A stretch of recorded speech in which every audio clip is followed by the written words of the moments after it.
Welcome to this podcast lecture on the European Union and Does Europe Matter for the Democracy in the UK module.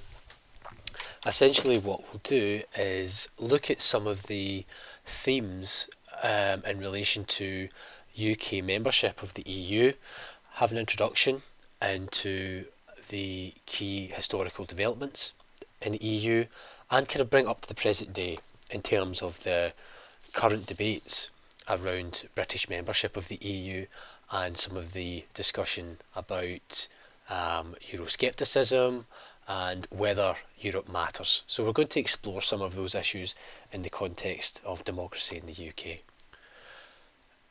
The lecture podcast is going to be focused on giving an overview of the EU, an overview of key supranational institutions that govern the EU. The word supranational basically means above the level of the nation state, and essentially what that does is allow us to understand how institutions that work above the level of the nation state have a powerful role in many senses in affecting what happens in domestic policy making and politics. So we'll look at some of these key supranational institutions that make up the EU. We'll introduce some of the key EU policy areas as part of that discussion and come on to look at quite a significant debate in British politics, which is our relationship, UK's relationship with the European Union. And you can see the question there on the slide, a troubled marriage question mark. Well, in many senses our relationship with the EU has dominated political discourse in the UK. It's been the subject of party politics, as you may know from current developments with the looming in-out referendum on UK membership of the EU, that this is clearly a salient issue that has contemporary relevance, and it's something that we'll be seeing more of in the coming months on the run-up to the referendum. So we'll talk a little bit around that. Bomberg and colleagues argue that the practical significance of the EU as a trading area and a market cannot be underestimated. As a market, the EU regulates the world's largest market with 500 million consumers, 60% more than the US. It has trade agreements with countries that are not part of the EU through association agreements, and the EU is a key legislative actor in many senses. It produces legislation which has an impact on domestic level policy. And when I say domestic level policy, I basically mean member state level. And what happens here is that nation states have to accommodate these supranational decisions of the European institutions, and we'll talk about what the institutions are as we progress on the podcast. It's hard to predict. There's different studies which suggest varying conclusions about the amount of domestic legislation that originates or is linked to European legislation. However, I think it's fair to say that in areas where the European Union has competence and areas of public policy that are integrated within the EU governance framework, there are significant impacts on domestic level policy making. The wealth of the EU in terms of gross national income accounts for 30% of the world's total. Trade, not counting on intra-EU trade, accounts for 20% of all global trading, and the EU and its member states are the largest donors of development aid at 55% globally. So it's the largest importer of goods from less developed countries as well. So in some senses you could argue that the EU has a development role in many senses as a governing area, and in the sense of reaching out to other developing nations, as well as being a trading area for member states within the EU who have full membership, and trade association agreements with those that are not currently members of the EU, such as Turkey, for example. In many senses, the EU is a bit of a political puzzle.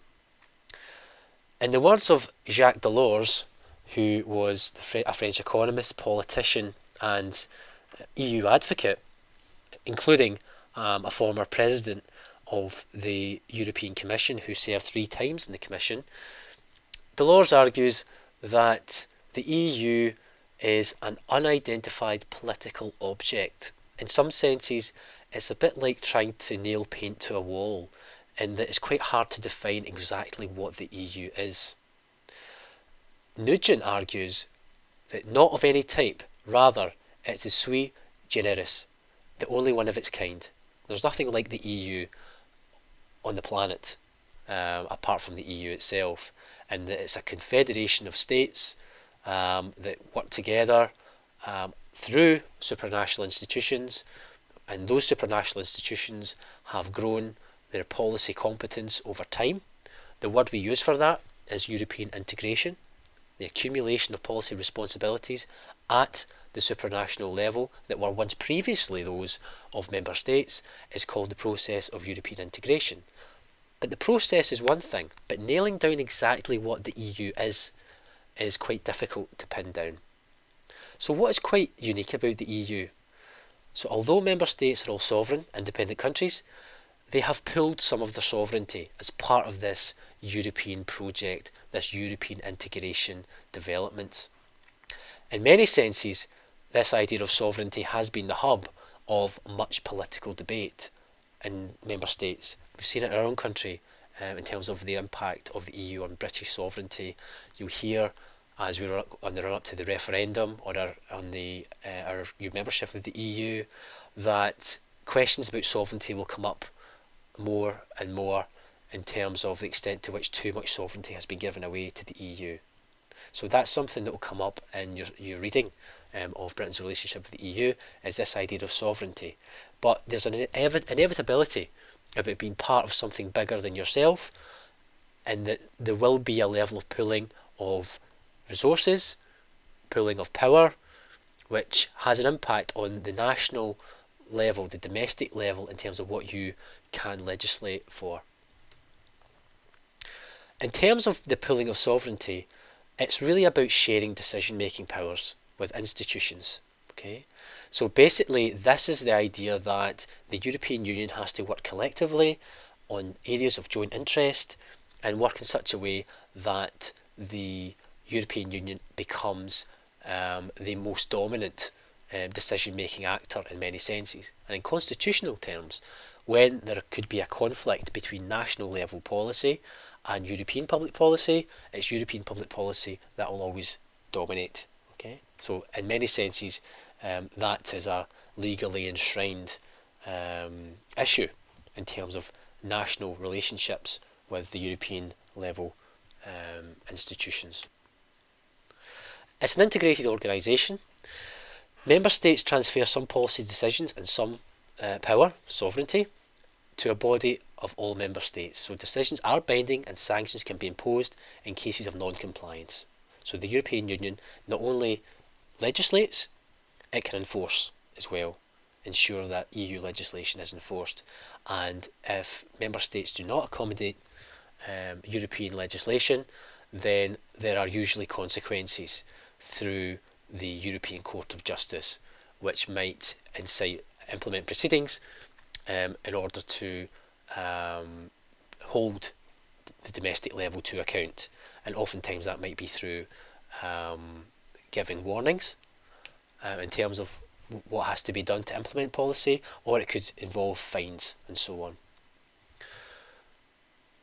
In many senses, there are interdependent international organisations out there that require interdependency between states, so the United Nations, the World Trade Organisations. Okay, but in many senses, these organisations do not necessarily interfere with the policy making of its members, and decisions do not overrule national policies. So that's the difference between the EU and these other international bodies. So in some ways, if we're trying to pin down what the EU is, you can think of the EU as sitting somewhere between a fully federal system, such as the USA, and the loose intergovernmental cooperation system seen in international bodies such as the UN. So perhaps we could regard this as a quasi-federalist system in the EU, in that although there are powerful EU institutions that legislate on areas that were previously areas of responsibility at the domestic level, national member states could still be seen to have some power because they're the ones that dictate the terms of the debate in some senses, because nothing will happen in the European Union in terms of ongoing developments in European integration if it's not for the participation of the nation states themselves. So the intergovernmental cooperation is important, as well as the European supranational institutions. So we need to think of the EU as a bridge between those things. So in some ways it's a quasi-federalist system. When states join the EU, the traditional nation state becomes a member state. And in order to join the EU, there are a number of commitments and conditions that have to be fulfilled by a potential member state in order to become a member state. And that includes a commitment to participate in political and legal processes beyond the nation state. Decisions previously taken by national governments alone are now taken together with other governments and specially created European institutions. So governments relinquish the sole right to make legislation over a range of matters, including national sovereignty, in favour of joint decision making with other governments, and we regard this as pooling sovereignty. So who can join the EU? Well, this is defined in the Treaty of the European Union. This is also known as the Maastricht Treaty, which suggests that any European state which respects the principles set out in Article 6.1 may apply to become a member of the EU. That's what's stated in the treaty. Article 6.1 lists these principles as liberty, democracy, respect for human rights and fundamental freedoms, and the rule of law principles what are common to the member states. Okay, so those are the criteria in some ways, or the key principles, if you like, which dominate judgment on whether a member state is ready to participate as an EU member state.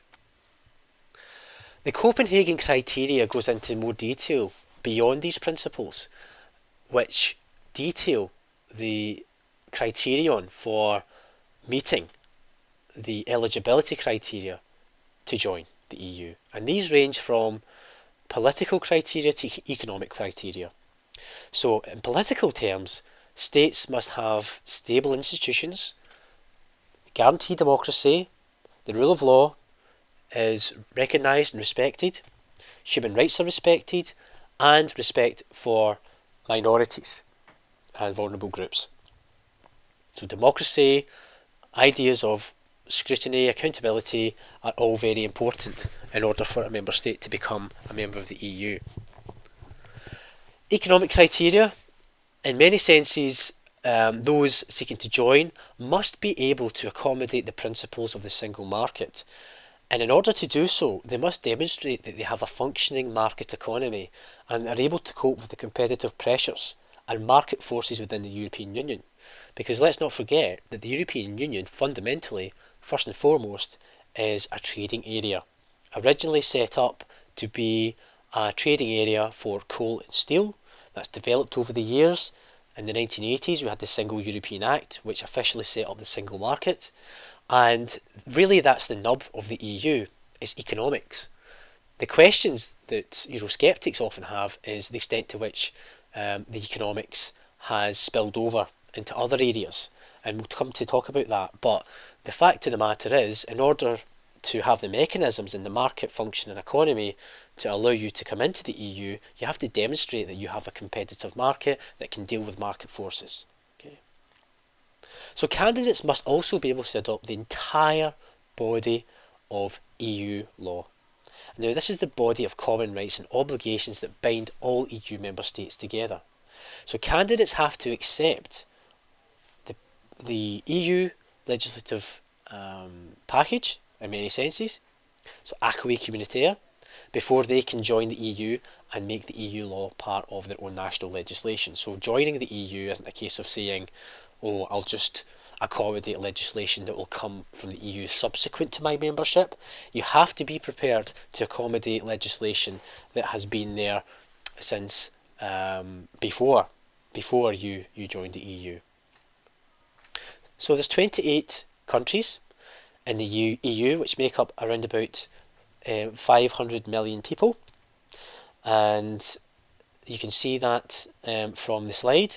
There's a number of countries, 28 of them, and the developments in the membership can be seen in this slide here in terms of who joined when. So in 1952 you had France, West Germany, Italy, Netherlands, Belgium and Luxembourg. From 6 member states, we gradually developed from 1973, 1981, 86, 1990, 1995, 2004, 2007 and 2013 to gradually increase membership to 28 member states, with the UK joining in 1973. 2004 saw quite a lot of the former Eastern Bloc countries coming and joining the EU, and that was a significant intake at that point in time, and up until the latest member, Croatia, in 2013. Where did it all begin? Well, the European Union was a post-war initiative in many senses for bringing lasting peace and prosperity to war-torn Europe. The idea of sharing resources that are fundamental to the operation of economies in the EU, such as coal and steel, would be the founding blocks or the building blocks for lasting peace and prosperity, because it would require interstate cooperation in the European region. And there was some key architects of the European Union. For example, Konrad Adenauer, he was the first post-war Chancellor of Germany and was a key advocate of the European project, alongside of a number of other actors as well. For example, we had Winston Churchill, our own UK Prime Minister, who called in 1948 for a United States of Europe. We all know that Winston Churchill was a former British Prime Minister and had a number of different roles as well in cabinet and British government, but was also had a career as a war reporter at one point as well, and had a long-lasting experience of working with different countries during the Second World War, and clearly could see the benefits of pooling resources, coming together in a cooperative way to pool resources and to hopefully develop prosperity both politically and economically. We also have Alcide de Gasperi, if I can say that properly. That's the Italian statesman and post-war Italian Prime Minister. Again, a key advocate for the European project, alongside his French colleague, French political scientist Jean Monnet, and of course the diplomat as well. Really, Jean Monnet was basically regarded more generally in the literature as one of the key founding fathers of the EU. He was never elected to public office, but he was a major intellectual in many senses, an academic diplomat who worked with governments under the radar in many ways to increase awareness of the benefits of developing a consortium of nations that share resources.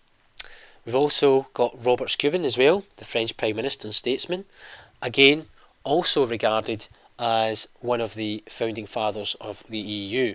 And these political leaders, academics, all came together singing off the same hymn sheet more broadly in terms of the need to build from the destruction of the outcomes of World War II, and the European project is what was created. In many senses, after World War II, states had lost a significant amount. their political rights because they could not guarantee the safety of their citizens. If left to their own devices, elites could rebuild the state system, always raising the danger of a revival of interstate tensions, conflicts and war. So, like the political leaders and the sentiments of the political leaders that I've just described, the answer was to replace the European state system with a federation of nations. Jean Monnet, who believed the federation was an end to the state, could only be argued that the end of the state could only be reached gradually. It would not be the result of some great political mutation, as he described. It would be small incremental steps, and that's what we call European integration, the so-called Monnet method. So there'd be a step-by-step process in the development of the EU. There's been a number of different legislative changes over the years. The European Core and Steel Community, 1952, being a key one, as a pooling of resources. It gives the European member states the legislative ground, if you like, for the trade of economic coal and steel. Moving up to the Treaty of Rome, which defines the key roles and responsibilities of key political institutions in the EU. The Single European Act, 1986, which was really the legislative framework, if you like, to take forward the single market and the trade of goods and services within the EU. The Treaty of the European Union, 1992, also known as the Maastricht Treaty, was the legislation that started the creation of what we call the Economic and Monetary Union, which went on to become the European single currency in many senses. And the Treaty of the European Union, 1992, is seen as one of the most fundamental treaties in contemporary history around how we understand the modern governance of the EU. The Treaty of Amsterdam, 1997, which looked at a number of different ways in which the institutions operate in the EU, the roles and powers of the European Parliament versus the Council of Ministers and the European Commission, and it basically implemented a number of changes to the legislative process. The Treaty of Nice and Treaty of Lisbon was the final stages, if you like, of what we know just now as the treaties. And with each one, there has been a widening and deepening of the European project, all the way up to the Treaty of Lisbon, which became known as the treaty that developed a written constitution in some ways for the European Union. Of course, the UK government at the time of the negotiation of the Treaty of Lisbon were very conscious to say that this was a treaty change rather than the development of a European constitution, but this was the European architects and the European supporters, the Europhiles, were trying to regard the Treaty of Lisbon as the creation of a European constitution in many ways. But what you can see from this in terms of the Monnet method was that the integration process would be a step-by-step gradual process. So European integration is not an event, it's a process, and with each step we're seeing the widening and deepening of policy competence going to the EU institutions. Now, by widening and deepening, what we mean is that widening essentially means branching out into new policy areas, and deepening means taking existing policy responsibilities and doing more of them, having a deeper ownership at the European level over what was previously national level policy. The EU does not, though, have a formal constitution. The constitution themselves is made up of these treaties in many senses. So treaties are agreements reached among the constituent parts of the system, meaning in the case of the EU that the treaties are a product of member states and interstate negotiation. Treaties have many of the same qualities as a constitution in many senses, as we've described with the Lisbon Treaty. Some try to advocate that was representing a constitution in some senses for the EU, but because the treaties are written, they're codified, they're superior, they're binding, they constitute a supranational political order in many ways within an institutional framework. But you could argue that the process of reaching a point just now in the EU where you've got a number of historical treaties in place, that demonstrates is that there's an element of codification within the treaties themselves. There's also a level of flexibility as well, because each treaty builds on the previous one. So there's not one written constitution like, say for example, we have in the United States, which provides everything you need to know about how the European governance system operates. Early in the talk, we talked about the fact that the supranational level of governance is the EU, and it's represented by a number of key institutions. And really what we want to do now is say, what do we mean by that? What do we mean by a supranational political order? What are these EU institutions that we're talking about? Well, the main ones are the European Council, which is really a summit of heads of state and government of all EU countries, held 4 times a year, and it sets the overall guidelines for EU policies. In some ways, you could regard the European Council as the key strategic institution of the EU, the key politically strategic institution of the EU, which sets the terms, the strategic terms of where the European Union has to go next, and how it needs to deal with problems that require interstate cooperation. So there's been meetings of the European Council in the wake of the Syrian refugee crisis, because of the fact that the refugee crisis has led to the requirement for interstate cooperation in many senses. And you'll see from David Cameron's recent renegotiation of UK membership of the EU in the run-up to the in-out referendum, that's where he was going. He was going over to meet within the European Council with his European political leader counterparts. The current president of the EU is Donald Tusk. The Council of Ministers is the voice of the member states. This is regarded as the intergovernmental institution of the EU, and depending on the matter being discussed at any given time, depending on the policy area, the respective ministers from the different member states will come together to negotiate and discuss matters of European public policy. So, for example, if agriculture is on the table, agricultural ministers from all the EU countries will come together in order to discuss the area that's been discussed at that potential that moment in time. And also, if it's, for example, energy policy, again, the energy ministers from all the EU member states will come together to discuss matters of legislation and matters of European public policy. The institution itself rotates its presidency every 6 months, and the presidency, in some ways, can be quite an opportunity for member states. So if you're, for example, the president, and you are representing Luxembourg, for example, as a small member state, you might take the opportunity to use your time in the 6-month rotating post, to try and advance the interest of smaller nations in the EU.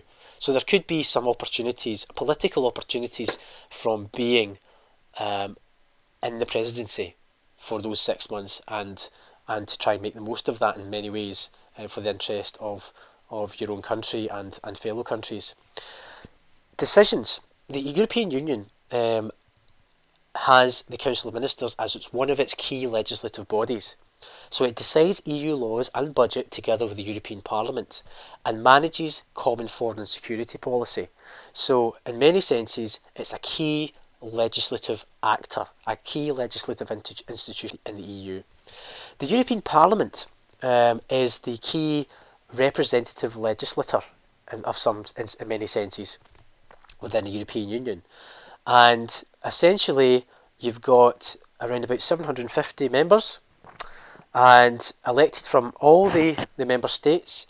And since 1979, MEPs have been elected by direct universal suffrage for a 5-year period, and each country decides on the form of its election and how that will be administered, but must guarantee equality of the sexes and a secret ballot.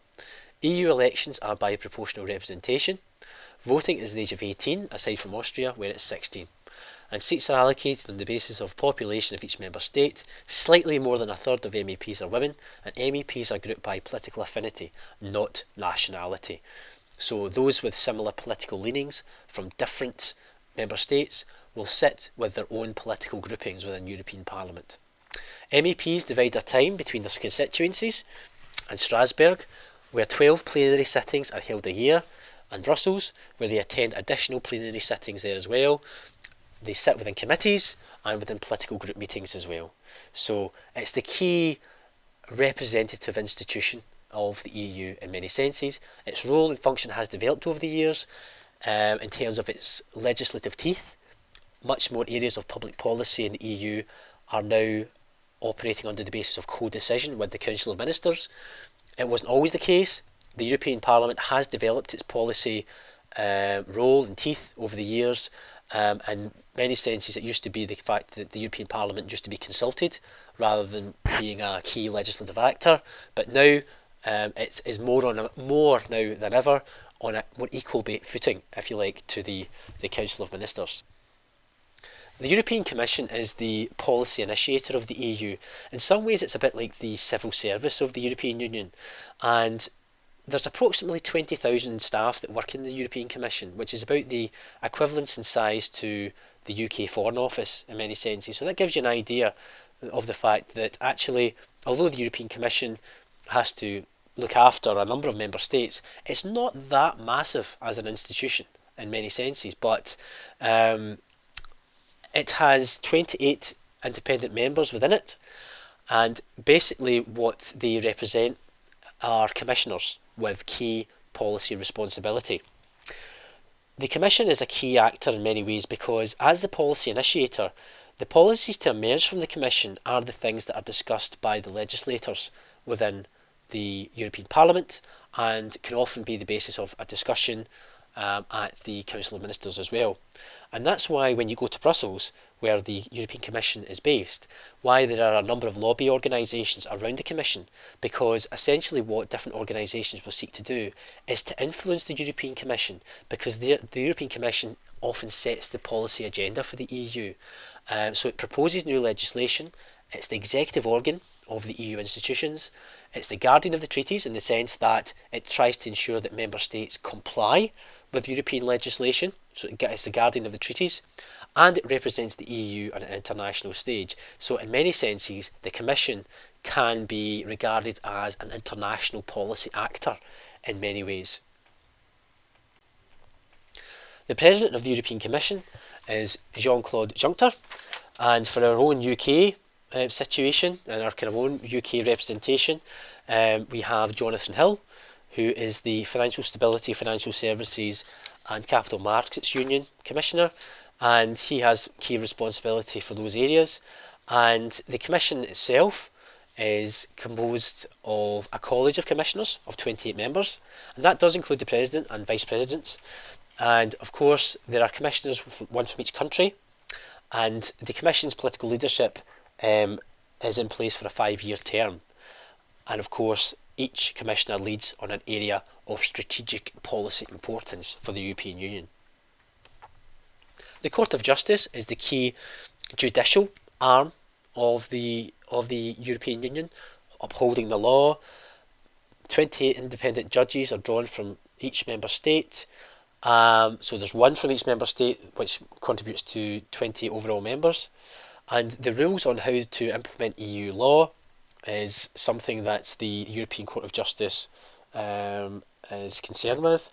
It ensures that EU countries apply to EU laws in the same way, and it's often the place where individuals can go to seek redress for the impact of European law on national policy making if there's an appeal process for something that's happened at a member state level and you want to incite the fact that what a nation state is doing, it runs against European legislation. Quite oftentimes it's the European Court of Justice that will listen and listen to those cases and offer an interpretation on how rules in the EU should be interpreted. So how important is it to our everyday lives, the EU? We've said before it's difficult to say how much national legislation comes from the European institutions. But analyses are wide ranging. It could be between 6 and 35% of domestic legislation is affected by the European Union. But it's fair to say that European institutions are legislating on matters that have significant importance for our daily lives, be it through things like consumer protection, trade, the economy, a range of different areas. And in many ways, the EU sets policies in a wide range of areas, and it's really difficult to think of national policy making these days in isolation from Brussels. Of course, there are areas where things have not been Europeanised to a significant extent, for example, defence policy, but most areas of public policy have a European dimension to them. So they're diverse in many ways. So the role of the EU should not be overestimated. At the same time, it's not a superstate exercising control over all areas of policy. And this slide gives you an idea of what we're talking about when we're thinking about the EU's impact, because it's varied. There is a variability here. It's not as if we say the European Union has exclusive competence over everything or no competence. There's actually a bit of a spectrum here, in that there can be exclusive competence or shared competence, and there can be areas that are exclusively, in many ways, the policy areas that reside at the nation-state level. We can see from the slide here that exclusive EU competence relate to matters to do with those within the Eurozone, fisheries policy, trade policy. Those are exclusive areas in many ways as part of EU competence. Shared competence include matters to do with public health. Public health policy, although public health policy is implemented as a kind of local policy in member states, there's still European dimensions to those, such as European public health disease control policy. That's an area shared between nation states and the EU, and aspects of consumer protection are shared as well as tourism and energy, economic policy. So these things are shared across. So this is quite a useful slide in thinking through the division of policy authority between exclusive competence, shared competence, and what is the responsibility of member states. The next part of the podcast gets us to think about, does Europe matter in British politics? The short answer to that is yes. Britain's membership of the EU has dominated British politics for decades, and in many senses it's been a key issue within the Conservative Party about the transfer of powers to Europe. Stephen George argues that Britain could be regarded in many senses as the awkward partner within Europe, and he has suggested that there's been a number of instances whereby the European project has not been met with great enthusiasm by successive governments over the years.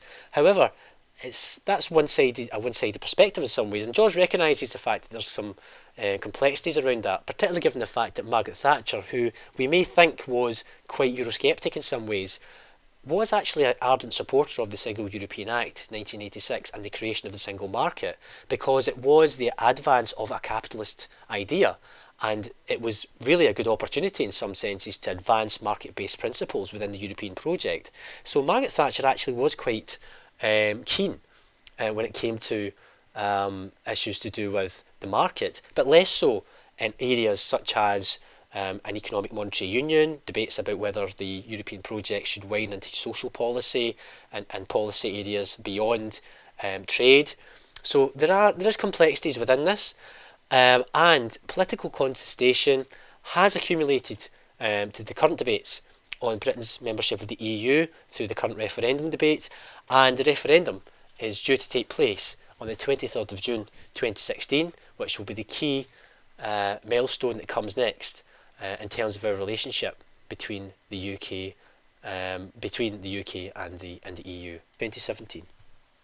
Immigration is a key issue. Immigration is a key issue alongside the Eurozone, debates about Turkish membership of the EU, and Cameron's EU deal, Brexit, then an out referendum. Of course, the current issues are really bubbling to the surface within the newspapers, within political narrative within Parliament, within the campaign around the in-out referendum.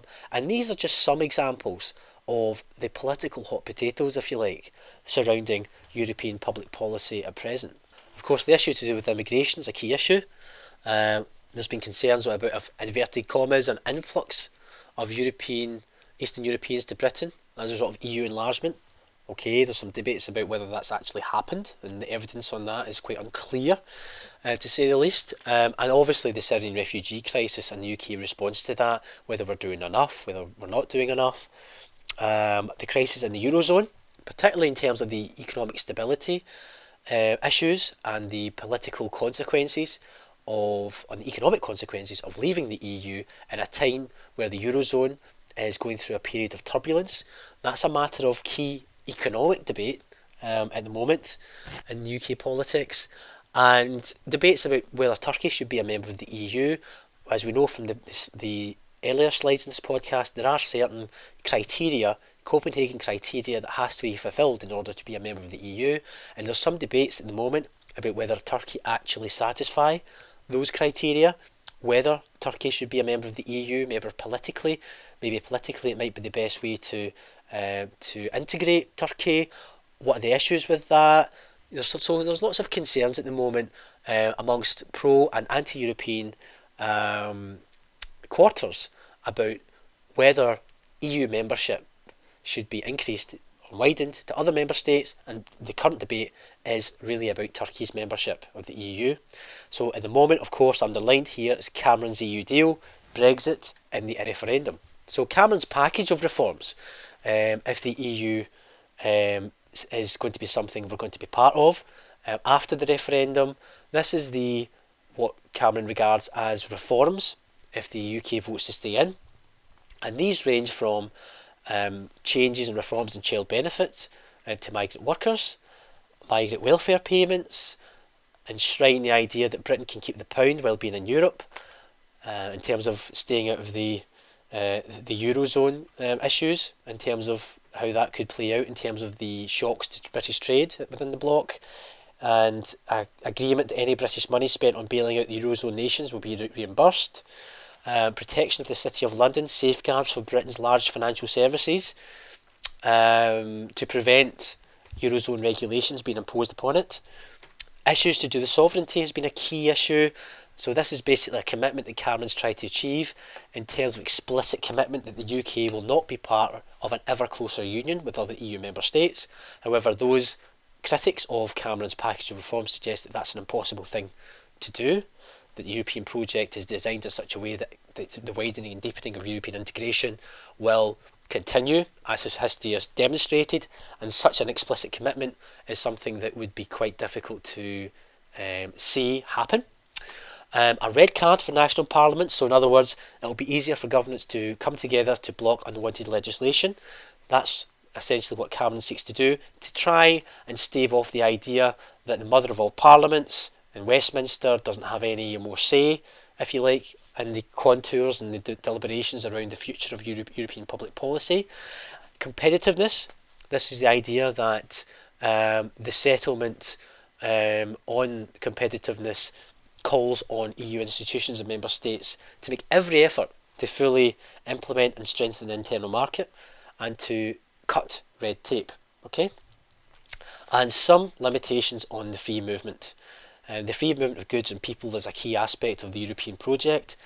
So Cameron wants to deny automatic free movement rights to nationals of a country outside of the EU who marry an EU national as part of measures to tackle sham marriages in many ways. So there are also new powers to exclude people believed to be a security risk, even if they have no previous convictions. So that's Cameron's reforms, if you like, that he's came back to Parliament and presented to Parliament on the basis of what he sees as the outcomes of.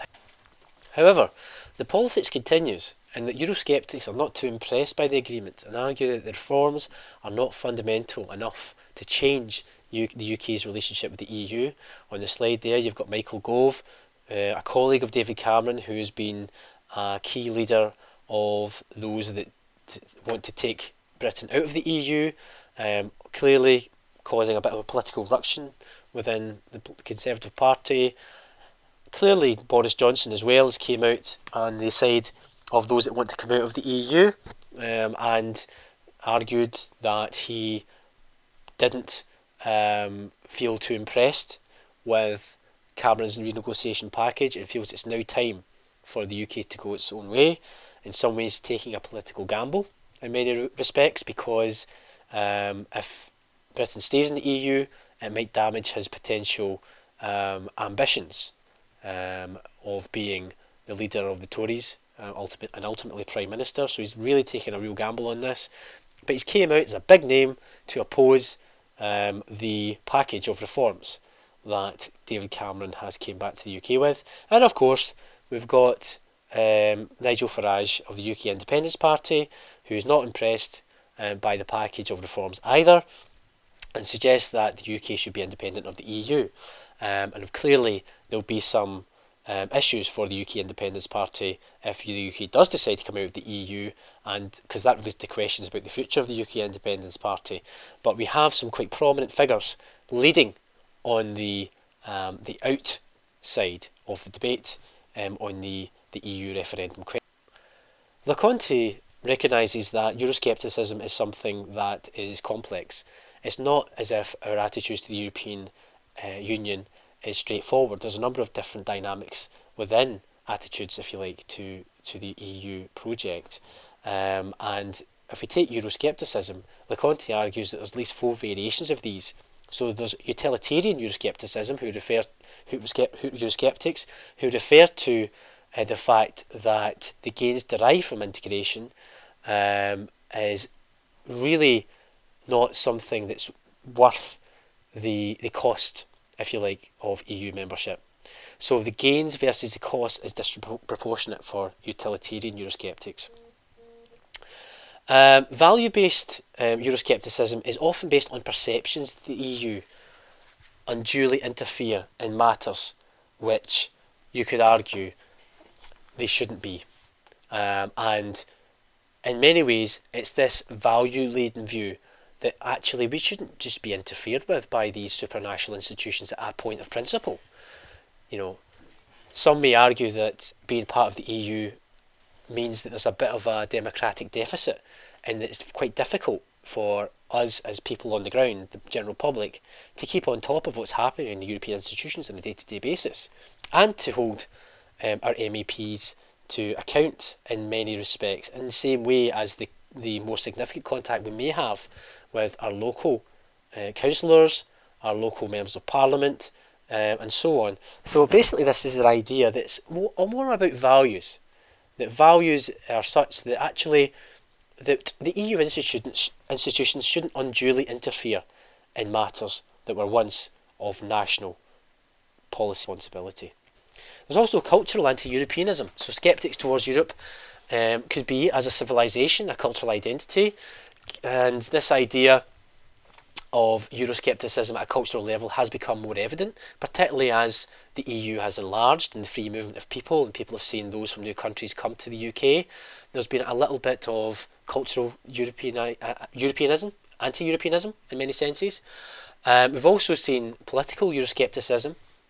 This is a principled opposition towards the setting up of a supranational system, the criticism of EU citizenship as a double allegiance in many ways, some arguing that actually you should only have allegiance, if you like, to the country that you come from, and to what extent is it right to have dual citizenship, if you like, within a UK and European context, hostility to a European identity, and of course, in addition to what we talked about in the previous slide, this democratic deficit. Not just from a value-based point of view, but from a practical political point of view, and the difficulties in holding those responsible for decision-making to account.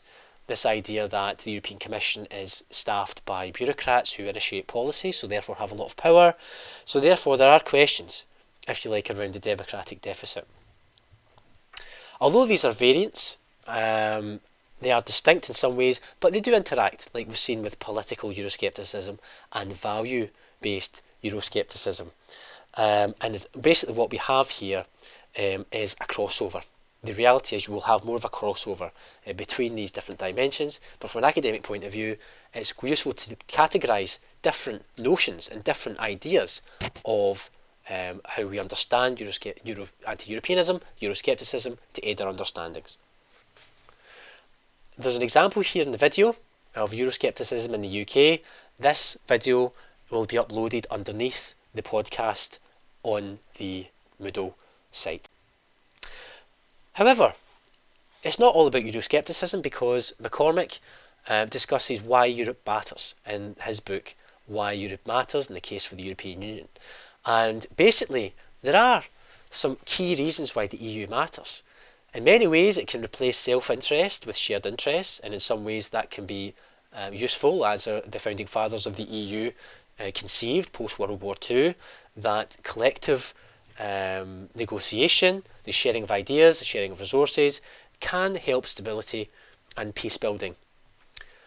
It allows for adaptation to changes in that international system. If you think the EU itself can be a global actor, the EU can have external facing roles in times of conflict resolution, in dealings with modern day governance challenges associated with relationships with the Middle East and Russia, and can be seen as a powerful global actor in some ways, and that can be quite useful in many senses.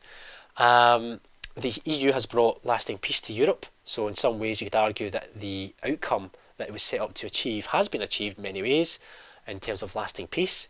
It promotes the environmental agenda. Environmental issues are quite significant as a topic that's high on the agenda within the European Union, and within a global age where you've got major issues like climate change to deal with, that having a significant EU actor as a global actor, but also having an environmental agenda significantly at the top of priorities, it can be a really good reason why the EU matters.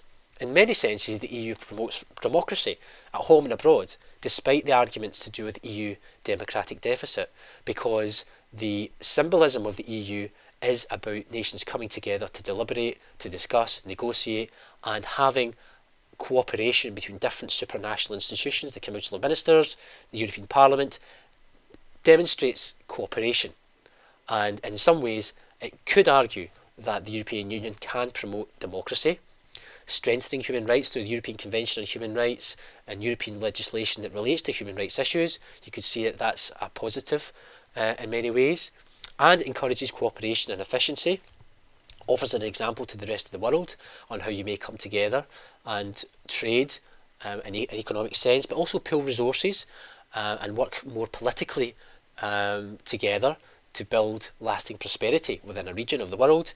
So in some ways that encourages cooperation. It could be regarded as an example to the rest of the world, and has sustained as the world's largest trading bloc. And clearly, as we've seen from George Osborne's latest budget speech, that one of the biggest risks to the UK economy could be coming out of the EU and the unsettling situation that might have for the markets. And that's clearly the Chancellor's point of view on that. But what that demonstrates is that as the world's largest trading bloc, there are economic benefits, if you like, to member state involvement in a large trading area which requires the sharing of goods and services. By way of a conclusion, the EU treaties represent integration in the EU and the widening and deepening of European integration. There are key lawmaking and supranational institutions that govern the EU. The European institutions have continued to have competence and influence over policy areas, but some less than others. As we've seen from the previous slide, which looked at exclusive competence of the EU versus shared competence versus those areas of competence that are reserved at the national level. The EU question has been a key issue in British politics for decades, and the big milestone that's coming up is the In-Out UK referendum on the 23rd of June 2016. And although the EU seems to be a major internal UK political party issue, opinion polls suggest that the EU remains low on the list of voter priorities, believe it or not, despite the amount of attention that's given to the EU question by policy elites. And there are several ways in which the EU arguably matters, and we've talked about that in terms of issues to do with trade, the economy, peace and prosperity within the world.